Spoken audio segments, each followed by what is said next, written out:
Alright guys, I've got my Ruger SR-22 or 1022 here, and anyone who owns a 1022 knows it's a little bit of a pain to unlock the bolt. Okay, once you have the bolt locked back, it will not automatically unlock, which you would expect just by pulling on it and having it slam forward. So this is a simple mod that I'm going to do to give it an automatic bolt release. Now there's been other videos on this, and if you have a 1022 or an SR-22, you should know how to disassemble it. I've got it partially disassembled here to save time. These are, I believe, 3/16 Allen screws, 2 screws that hold the handguard on. Okay, so once you get these 2 Allen screws out, the handguard will come off. Be really careful, you don't want to scratch the barrel, so I go really slowly and just slide the handguard off like so. Once you've done that, you want to take the takedown screw out on a 1022 or the SR-22. It's basically the same thing. You've got one flathead screw down here. That's really the one screw that holds the whole thing together, believe it or not. Hence it's called the takedown screw. Once you've got that takedown screw out, basically the whole gun will lift out of the stock. Okay, pretty easy. So, you know, obviously if this was a 1022, you'd have a wooden stock. On the SR-22, this is essentially the stock here, this aluminum piece, you know, with your pistol grip and adjustable buttstock on it. Basically you're left with the 1022 receiver and trigger assembly. From here on in, it's the same whether this is a 1022 or whatever variant. Okay, so we have 2 pins here which will allow the trigger assembly to come out. So I use this punch here. I have no idea what this punch is. 532 or 4mm, and just use a hammer, punch these 2 pins straight out. Once those 2 pins are out, your trigger assembly will come out. Okay, I've got the hammer back. I don't know if it matters. We can unlock that. You do want to have the safety in the middle when you're sliding the at least on the SR-22. I don't know if it's the same on the 1022, but when you're pulling the receiver assembly out of the stock, you may have to put the safety in the middle so it doesn't hang up on either side. So here's the receiver with the bolt in it. You know, obviously if you've cleaned your gun, you've got to this point. You know how to take the bolt out and clean it. So, like I said, if you've cleaned it, you've done this before. Okay, so I was a little freaked out at first because I've never, you know, done anything with this before. Like I said, regular cleaning of the gun, you don't usually get to the point where you need to play with anything in the trigger assembly. But I'll assure you that the 2 pins we're going to take out do not affect the hammer and the trigger, or the safety. So you don't have to worry about it too much. There's 2 pins here and here that will come out. These 2 come out really easily. You don't need to use a hammer. Literally, they just push out. Okay, so that, once again, 2 pins. That's it. 2 pins. Now, it's going to basically take this extract. That's an extractor. That's not an extractor, is it? Ejector? This little metal piece here is going to come out. I guess that's the ejector.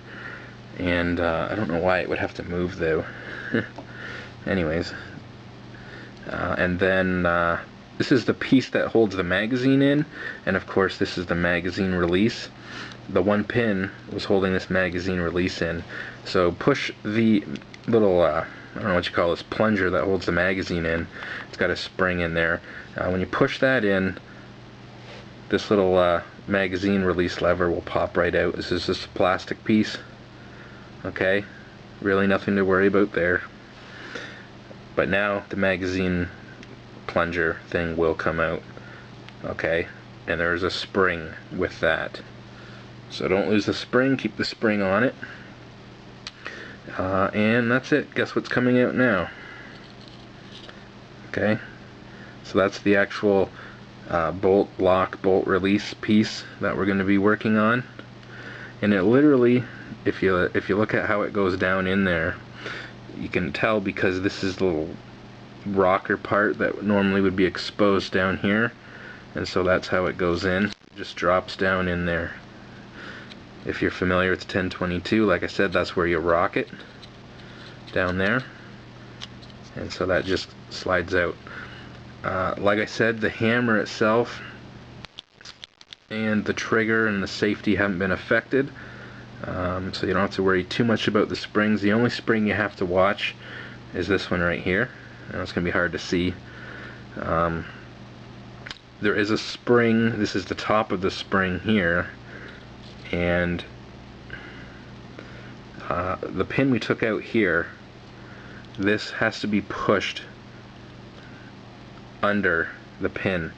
Okay, it's hard to see, I know. There's a little bit of this, the edge of the spring here. Okay, when you put this pin back in, you got to make sure that that's down underneath it, which it makes sense. It's common sense. You're not going to put it in like that. You probably would have figured that out anyways. So like I said, that's really the only thing you have to watch. Okay, so we can put that back down, and like I said, this is the piece we're going to work on here. I'll show you a picture of what it's supposed to look like on the internet for the mod. This hole here is like a heart-shaped hole, and it's got this sharp little notch, and that sharp little notch is what you want to get rid of. So just use a Dremel tool or a file. You can. I've heard people that use a file and said it only takes 5 minutes with a file. File that down and keep a nice rounded contour as the picture on the internet shows you to do. Okay, so I'm going to go do the Dremeling, and I'll come back. We'll see how that works. So I'm really not an expert with power tools. I bought this really cheap Dremel kit from Princess Auto. It was on sale for like 20 bucks or something, and it came with a few miscellaneous tips. So this is the tip I used. I mean, it's got to be small enough to fit in there, and I just sort of ground that that heart-shaped piece off. Okay, so we're going to throw this back together and try it out. And I guess I'll keep the camera rolling so we can try and do this together once again and keep you informed on how this goes back together. Okay, so that should drop in there, and then we'll go with plunger. Call it the plunger, magazine plunger, and yeah, okay, and then the magazine release lever goes back in there. It pretty much just goes back together as you'd expect, except I was trying to put it on backwards there. And once you push the plunger in once again, there we go, that should just pop in, and then we will there we go, fish this one pin through.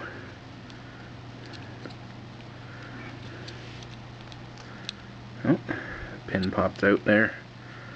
Like I said, you might have to fiddle with this a little bit.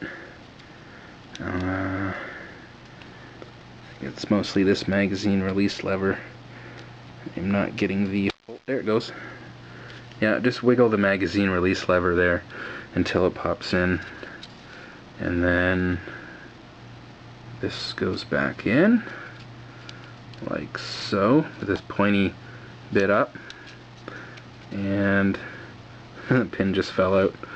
And then this one, like I said, you want to make sure you get the spring back where it was, and that should pop in like so. Okay, my other pin fell out here. Hopefully it just goes back in. There we go. Yeah. Alright, so we'll put that back in and we'll try it out. Okay, one thing to watch when you're putting it back together is that this spring here rests on top of, okay, on the bolt release piece that we just worked on. If you can see down in there, there's a little notch on a piece sticking out. Okay, and this spring has to fall down on that notch, and then when you put this top pin through, you want the tension on the spring, which is basically going to keep the bolt release pushed down. Okay, so that little spring arm, you want to make sure it's notched into the bolt release and the tension put on the spring as you put the pin through. That's one thing you might miss. Once you're done, you obviously don't have to put it all back into the stock to test it. Simply lock your bolt back like you normally would. Okay, and now let her rip. She works. Once again, lock it back. Let it rip. It's a heck of a lot easier than trying to fiddle with that stupid rocker thing down there. I mean, especially when it's cold and your fingers are cold, or if you have gloves on, forget about it. It's so much easier. I think this is the way the gun should have came from Ruger, because everyone does this mod. There's really no bad thing about doing this mod. You can still lock the bolt back, and when you need to release it, you put a new magazine in, just let her rip. She slams forward.